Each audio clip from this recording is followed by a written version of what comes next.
Hello and welcome to Lesson 2 on Scatterplots, where we will be going over the basics of plotting and customizing scatterplots using the built-in plotting functions. So scatterplots are probably the most common type of plot in ecology because it shows the relationship, or lack thereof, between two continuous variables. So first we're going to load our data, and we're just going to load the same plant growth data as from the previous lesson by running this line with data plant growth. It loads the built-in data, and we can see that it has two columns which represents plant dry weight. The plants were grown using three different treatments, which are represented by group, control, treatment 1, and treatment 2. And then they were collected and dried and weighted, excuse me, I don't even know how to say that, weighted, and this is in grams. All right, so then we're also going to append this extra water data that we have for the data set, which represents how much water in liters was added to each plant throughout its lifespan. So we're gonna just run this line, all the numbers should already be in here, and then we'll add that to the plant growth data using this $water to create a new column called water with these water data. So as we learned in the previous lesson, we can just simply create a plot using the plot function and then say weight is a function of water, and then define the data set, data equals plant growth. And when we run that, we get this very simple scatter plot of weight as a function of water. Now let's go over all the most common basic customizations you will need to know when creating figures this way. So first let's talk about the axes. Let's make sure that the axis labels are more informative. So we can do that by modifying the xlab and ylab arguments in the plot function. So let's just copy and paste this so we don't have to keep rewriting it.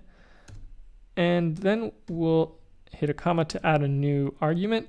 And keeping in mind that R is not really space sensitive, and so we can actually, to keep this a little bit neat, instead of having it be one long line that keeps going out and out, we can just hit return after that comma and just add the new arguments here, just to keep it a little more organized. That's totally up to you, however you prefer to do it.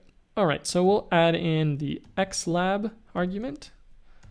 And so for the x label, we'll call it, the x label is water, we'll call it total water in liters, like that.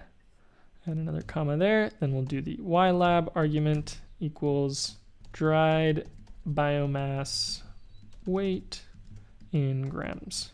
Right, so now when we run this, the X and the Y labels have been rewritten based on this xlab and ylab argument.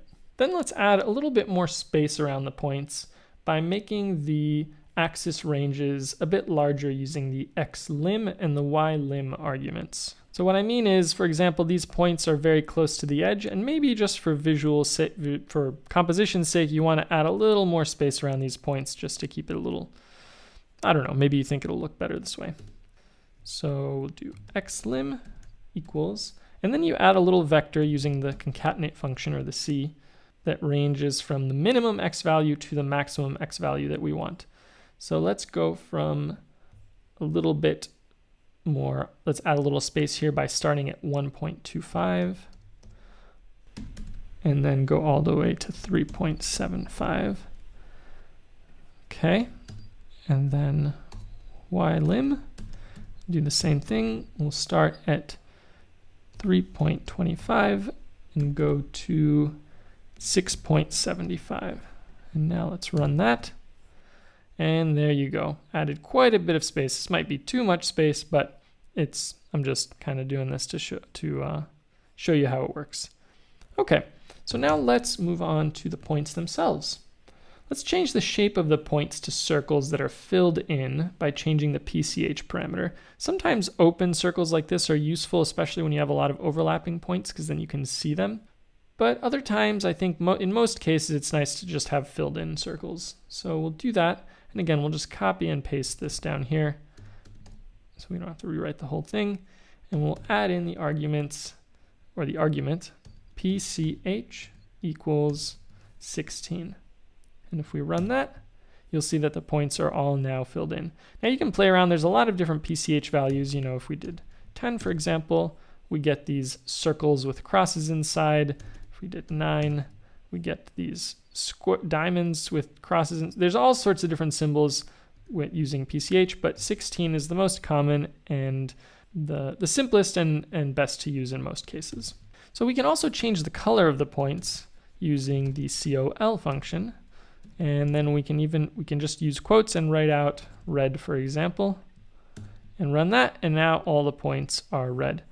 It's important to keep in mind that a good best practice to remember is that plots are generally much better to keep in grayscale or black and white unless it's absolutely necessary to include color. And in the case of this figure, there really isn't a reason not to keep the points black, because there aren't different categories or anything else we want to show. It's just simply the biomass and how it changes with how much plants were watered. So there's really nothing helpful about making those points red. So let's just keep it to black, or we can erase that altogether since the default is always going to be black. Finally, we can change the size of the points using the CEX argument. And the default is 1, which represents 100%. So the points right now are displayed at 100% of their size. So if we add in CEX equals 1.5, now they will be 150% larger.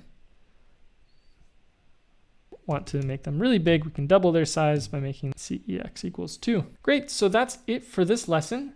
As a quick review, we went over a review of using the plot function. Then we went over modifying the axis labels, modifying the axis ranges, modifying the shape, color, and size of points. And that's it. So next we're going to go over the basics of plotting and customizing box plots. So thanks for watching, hope you enjoyed, and see you in the next lesson.